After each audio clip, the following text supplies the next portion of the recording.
उदयपुर नामक राज्य में एक हरिवंश नाम के बड़ा ही दयालु राजा राज्य करते थे। वह बड़े ही दयालु और उदार थे। वह अपनी प्रजा का बहुत ही अच्छे से ध्यान रखते थे और उनकी हर समस्या को अच्छे से ध्यान से सुनते और समझते थे। एक दिन राजा ने अपने मंत्री को बुलवाकर पूछा, मंत्री जी, हमारे राज्य में सब ठीक तो है ना?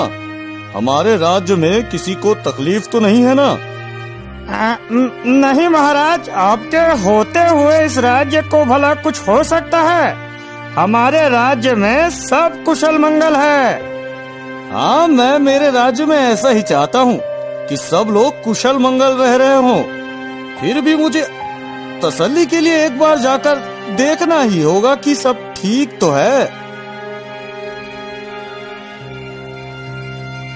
फिर जैसे ही रात होती है, राजा अपना भेष बदलकर अपने ही राज्य के नगर में घूमने लगता है और घूमते हुए वह एक गांव में पहुंच जाता है, जहां हरिया नाम का एक किसान और उसकी पत्नी शांति दोनों बातें कर रहे होते हैं। इस साल फसल बिल्कुल भी अच्छी नहीं हुई और हमारे पास और बीज लाने के लिए धन भी नहीं है, जिससे हम फिर से दोबारा फसल उगा सके।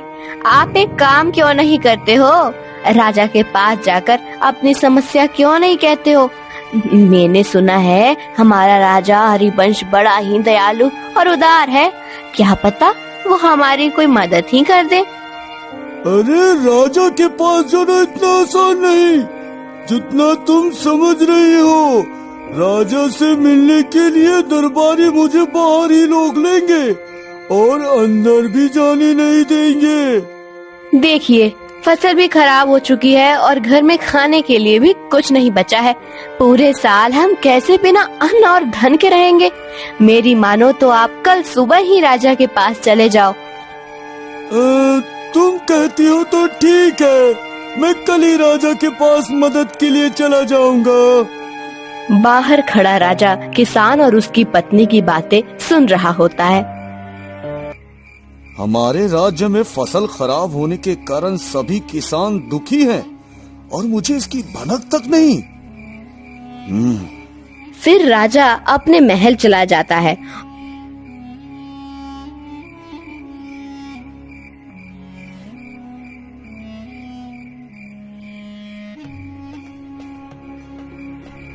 और पूरी रात बस किसानों के बारे में सोचता रहता है। सुबह होते ही राजा हरिवंश सभी किसानों के खेतों में पहुंच जाता है और उनकी खराब फसल देखता है, जिनमें हरिया किसान की भी फसल होती है। और फिर वह सभी किसान और हरिया किसान से फसल के बारे में पूछता है। ये तुम्हारी फसल को क्या हुआ और ये खराब कैसे हो गया?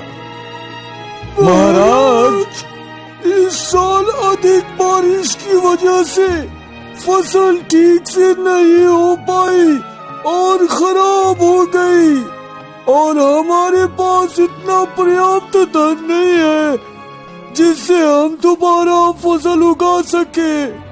यह सुनकर राजा और सभी मंत्री बहुत दुखी हो जाते हैं और फिर राजा अपने मंत्री से कहकर हरिया और सभी किसानों को भी बीज दिलवा देता है।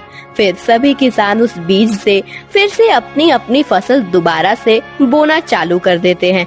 लेकिन हरिया किसान के मन में लालच आ जाता है और वह थोड़े ही बीज अपने खेतों में डालता है और बाकी के सारे बीज बचा लेता है।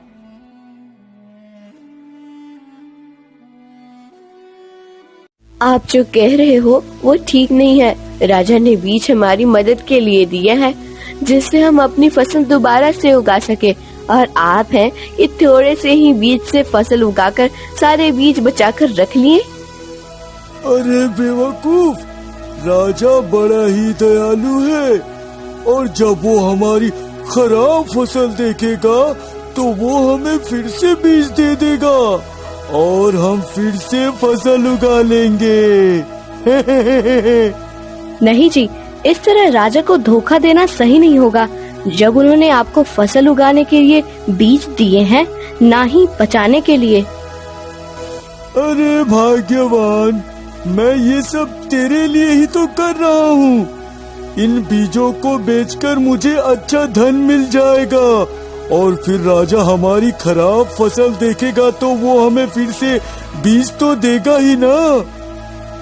मैं फिर से कह रही हूँ यह ठीक नहीं है, कहीं ऐसा ना हो आपको पछताना पड़े। हरिया की पत्नी हरिया को खूब समझाती है पर वह उसकी एक बात नहीं सुनता और सारा धन बचा लेता है। कुछ दिन बाद राजा फिर से सभी किसानों के खेतों का चक्कर लगाता है। किसानों की अच्छी फसल देखकर मुझे अच्छा लग रहा है, पर ये क्या, हरिया का खेत सूखा सूखा ही क्यों पड़ा है? फिर राजा हरिया से उसकी खराब फसल के बारे में पूछता है।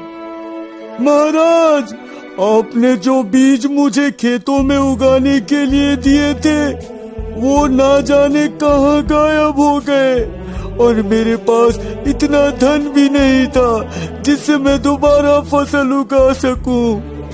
ठीक है, तुम चिंता मत करो, मैं तुम्हें फिर से बीज दिलवा दूंगा जिससे तुम फिर से अपनी फसल उगा सकोगे। यह सुनकर हरिया बड़ा ही खुश होता है।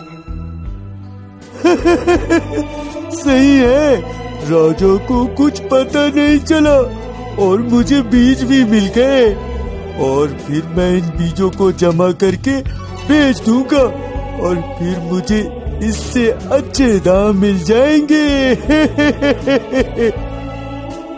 फिर राजा अपने मंत्री से कहकर हरिया को फिर से बीज दिलवाता है और हरिया फिर से उसमें से बीज बचा लेता है और थोड़े से बीज ही अपने खेतों में बोने के लिए डालता है। कुछ दिनों बाद राजा फिर से सभी किसानों के खेत का चक्कर लगाने आते हैं तो वह फिर से हरिया की खराब फसल देखता है। अरे ये क्या, इस बार भी हरिया की फसल खराब है, पर कैसे?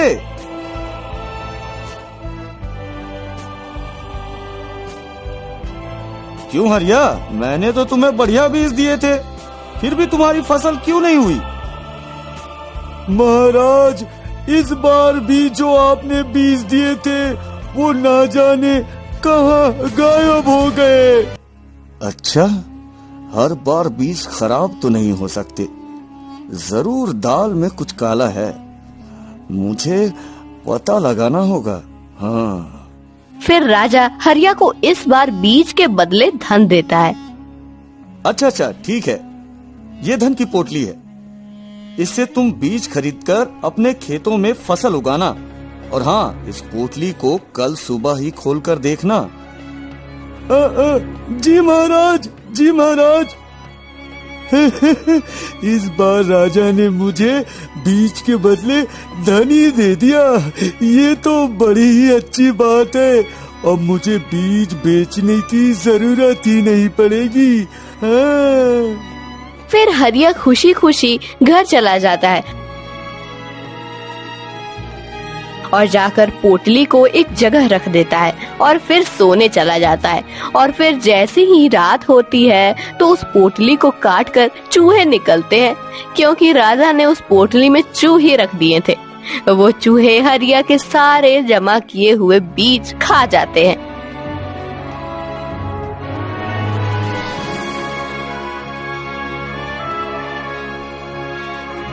अरे मेरा धन कहाँ गया? ये अलमारी में तो रखा था, मैं तो लुट गया। बर्बाद हो गया। अब मैं फसल के लिए बीज कहाँ से लेकर आऊंगा?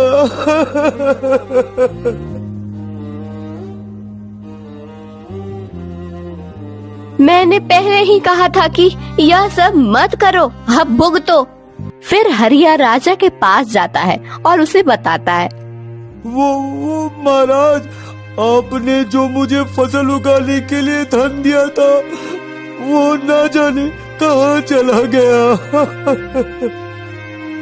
क्या कह रहे हो? ऐसा कैसे हो सकता है? हाँ महाराज, मैं सही कह रहा हूँ महाराज। हो सकता है वो धन भी बीज की तरह गायब हो गया हो। हाँ। नहीं महाराज, धन कैसे गायब हो सकता है? क्यों? जब बीज गायब हो सकते हैं तो धन भी तो गायब हो सकता है ना। यह सुनते ही हरिया को सब समझ आ जाता है। तभी राजा हरिया को बंदी बनाने के लिए कहता है। नहीं महाराज, माफी महाराज, माफी, मुझे माफ कर दीजिए महाराज, मैं लालच में अंधा हो गया था। फिर राजा हरिया के बहुत माफी मांगने पर उसे माफ कर देता है और साथ में उसे सजा भी देता है। अब सुन हरिया, अगले 2 साल तक मुझे राजकोष को अपनी फसल का आधा हिस्सा देना होगा तुझे, समझे ना? इस तरह हरिया को उसके किए की सजा मिल जाती है और उसे सबक भी।